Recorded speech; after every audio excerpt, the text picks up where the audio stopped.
नमस्कार दोस्तों, सनातन रहस्य में आप सभी का स्वागत है। तो आज मैं आप सभी को कौरवों तथा पांडवों के जन्म की कहानी सुनाऊंगी। ध्यानपूर्वक सुने। धृतराष्ट्र और पांडु के विवाह योग्य हो जाने पर एक दिन भीष्म ने विदुर से कहा, बेटा, सुना जाता है यदुवंशी सूरसेन की कन्या पृथा, जो अब राजा कुंती भोज की गोद ली हुई पुत्री है, भली प्रकार हमारे कुल के अनुरूप है। इसी प्रकार गांधार राज सुबल और मद्र नरेश के यहाँ भी एक एक कन्या है। ये भी उत्तम कुल की सुंदरी कन्याएं हैं। क्यों न हम इनसे विवाह संबंध जोड़कर अपने कुल की परंपरा को आगे बढ़ाएं। विदुर ने हाथ जोड़कर भीष्म से कहा, आप हमारे पिता, माता और परम गुरु हैं। जिस बात में कुल की भलाई हो वही आप सोच विचार कर डालें। भीष्म ने विदुर की राय मानकर ब्राह्मणों को राजाओं के यहाँ उनकी कन्याओं के बारे में जानकारी प्राप्त करने के लिए भेजा। उससे पता चला कि गांधार राज सुबल की पुत्री गांधारी सभी शुभ लक्षणों से पूर्ण है और वह शिव की आराधना करके अपने लिए 100 पुत्रों का वरदान प्राप्त कर चुकी है। भीष्म ने यह जानकारी पाकर गांधार राज के पास अपना दूत भेजा। राजा सुबल को जब यह बात पता चला कि धृतराष्ट्र अंधे हैं तो वे थोड़ा विचलित हुए, परंतु उनके कुल, प्रसिद्धि और आचार आदि के बारे में भली प्रकार सोच विचार कर उन्होंने गांधारी का धृतराष्ट्र के साथ विवाह करना स्वीकार कर लिया। गांधारी ने जब यह सुना कि धृतराष्ट्र अंधे हैं और माता पिता उसका विवाह उन्हीं के साथ करना चाहते हैं, तो गांधारी ने रेशमी वस्त्र लेकर उसकी कई तह करके अपनी आँखों पर पट्टी बांध ली। पिता की आज्ञा पाकर गांधारी का भाई शकुनी अपनी बहन को हस्तिनापुर ले गया और आदर सत्कार के साथ उसे धृतराष्ट्र को सौंप आया। पर उसे धृतराष्ट्र के अंधे होने की बात कांटे की तरह मन में गड़ गई। गांधारी भी अपनी व्यथा को मन में छिपा गई और पतिव्रत धर्म का पालन करती हुई रहने लगी। इसके बाद राजा कुंती भोज की पुत्री पृथा अर्थात कुंती का विवाह पांडु के साथ कर दिया गया। राजनीति में कुशल भीष्म ने मद्र देश को अपने अनुकूल बनाने के लिए उसके राजा शल्य की बहन माद्री से भी पांडु का विवाह कर दिया। इस प्रकार पांडु की 2 पत्नियां हुईं, कुंती और माद्री। उधर धृतराष्ट्र की भी एक और पत्नी हो गई। यह वैश्य जाति की कन्या थी। धृतराष्ट्र और पांडु के विवाहों से निश्चिंत होकर भीष्म विदुर के विवाह का विचार किया। तभी उन्होंने सुना कि राजा देवक के यहाँ एक कन्या है जो शूद्र जाति की स्त्री के गर्भ से ब्राह्मण द्वारा उत्पन्न हुई है। वह सुंदर तथा गुण संपन्न है। भीष्म उस कन्या को अपने यहाँ ले आए और विदुर के साथ उसका विवाह कर दिया। विवाह के पश्चात पांडु दिग्विजय के लिए सेना सजाकर चले। उन्होंने अपने पराक्रम से विशाल सेना की सहायता से अनेक राजाओं को जीता। पराजित राजाओं ने पांडु को अपार संपत्ति भेंट की। धृतराष्ट्र चूंकि अंधे थे, अतः पांडु को ही हस्तिनापुर का राजा बनाया गया। सारी संपत्ति पांडु को ही मिलनी थी, परंतु उन्होंने अपने बड़े भाई धृतराष्ट्र की आज्ञा लेकर अपने बाहुबल से जीते हुए धन को भीष्म, सत्यवती, अंबिका और अंबालिका को भेंट कर दिया। कुछ समय पश्चात कुंती और माद्री की प्रेरणा से पांडु ने राजभवनों का निवास छोड़ दिया और वन में जाकर रहने लगे। कुंती और माद्री भी साथ ही चली आई थी। धृतराष्ट्र की आज्ञा से पांडु को सभी प्रकार की उपयोगी सामग्री वन में भेजी जाती थी। इस प्रकार वे वहां सुखपूर्वक निवास करने लगे। वन में रहते हुए एक दिन पांडु शिकार खेलने के लिए निकले। वहां उन्होंने एक हिरन और हिरनी को समागम करते देखा। पांडु ने उसी अवस्था में उनका वध कर डाला। यह हिरन और कोई नहीं, मुनि किंदम थे, जो वेश बदलकर अपनी पत्नी के साथ रमन कर रहे थे। किंदम ने प्राण त्यागते हुए पांडु को श्राप दिया, राजन, तूने मैथुन धर्म में आसक्त 2 स्त्री पुरुषों का निष्ठुरता पूर्वक वध किया है। तुम अजितेंद्रिय और काम से मोहित हो, इसी प्रकार मैथुन में आसक्त होने पर मृत्यु के शिकार हो जाओगे। श्रापग्रस्त पांडु दुखी मन से अपने निवास स्थान पर लौटे और सारी बात बताकर उन्होंने संन्यास लेने का निश्चय किया और कुंती तथा माद्री से आग्रह किया कि वे हस्तिनापुर को लौट जाएं तथा वहां जाकर सबको मेरी स्थिति की सूचना दें।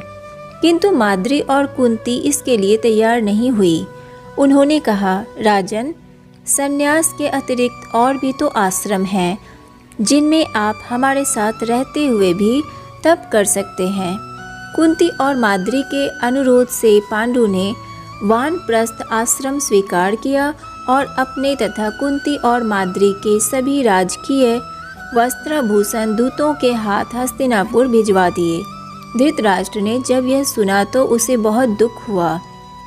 पांडु फल मूल का आहार करते हुए अपनी दोनों पत्नियों के साथ वहां से नागसत नामक पर्वत, चैत्ररथ वन, कालकूट और हिमालय को लांघते हुए गंधमादन, वहां से इंद्रधूम्न सरोवर, हंसकूट को लांघते हुए सतश्रृंग पर्वत पर जा पहुँचे। वहां उनकी भेंट ऋषि महर्षियों से हुई। बातचीत में पांडु ने उनसे अपने मन की व्यथा प्रकट की। एक दिन एकांत पाकर पांडु ने कुंती से कहा, मैं बिना संतान के मुक्ति नहीं पा सकता, ना ही हमारे पितरों का त्राण होगा, अतः तुम्हें कुछ उपाय सोचना चाहिए।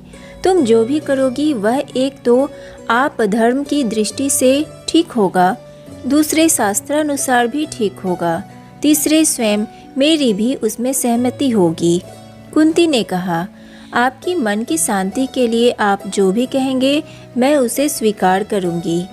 पांडु ने कहा, अपने विड़ि के बिना भी मनुष्य किसी श्रेष्ठ पुरुष के संबंध से संतान प्राप्त कर सकता है, अतः मैं स्वयं तुम्हें अनुमति देता हूँ कि तुम किसी भी श्रेष्ठ पुरुष से संतान प्राप्त करो।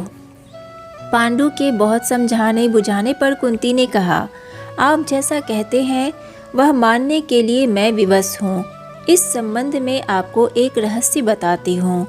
बचपन में जब मैं पिता के घर थी तो मुझे अतिथि सत्कार का काम सौंपा गया था।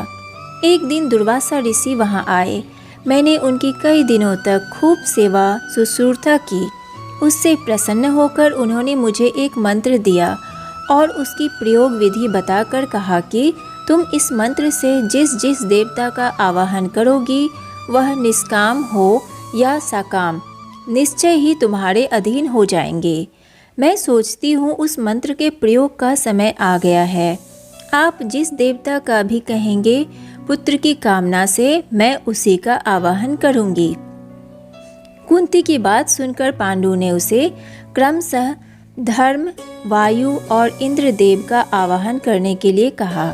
कुंती ने पति की आज्ञा सिरोधारी की और क्रम क्रम से देवताओं का आवाहन किया।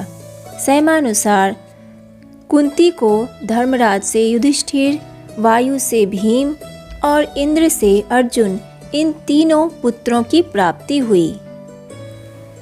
उधर धृतराष्ट्र की वैश्य जाति की पत्नी ने युयुत्सु नामक पुत्र को जन्म दिया। गांधारी भी गर्भवती थी। 2 वर्ष तक भी उसे संतान नहीं हुई। तभी उसने सुना कि कुंती ने तेजस्वी पुत्रों को जन्म दिया है। इस समाचार से वह बहुत दुखी हुई। उसने दुखी होकर अपने पेट पर प्रहार किया। परिणाम स्वरूप उसके गर्भ से लोहे के पिंड के समान कड़ा एक मांस पिंड निकल पड़ा। वह उसे फेंकने जा ही रही थी कि महर्षि व्यास वहां जा पहुँचे। उन्होंने उस मांस पिंड को गांधारी से ले लिया और प्रयत्नपूर्वक उसकी रक्षा तथा देखभाल करने लगे। समय पाकर उस मांस पिंड के 101 खंड हो गए, जिनसे 100 पुत्र और एक पुत्री का जन्म हुआ। पुत्री का नाम दुशाला रखा गया। 100 पुत्रों में सबसे बड़े पुत्र का नाम दुर्योधन था। बड़े होने पर ये सभी शास्त्रों के संचालन में निपुण बने और इनका संयमानुसार विवाह हुआ। दुशाला का विवाह राजा जयद्रथ से किया गया था। कुंती और गांधारी के पुत्रों के जन्म का समाचार पाकर माद्री बड़ी परेशान हुई। उसने अपनी चिंता पांडु से कही। पांडु ने कुंती से आग्रह किया कि वह मंत्र द्वारा माद्री को भी संतान से संपन्न करे। कुंती ने पांडु के आग्रह की रक्षा करते हुए माद्री से कहा, मंत्र का प्रयोग मैं करूंगी, तुम एक बार किसी देवता का चिंतन करो।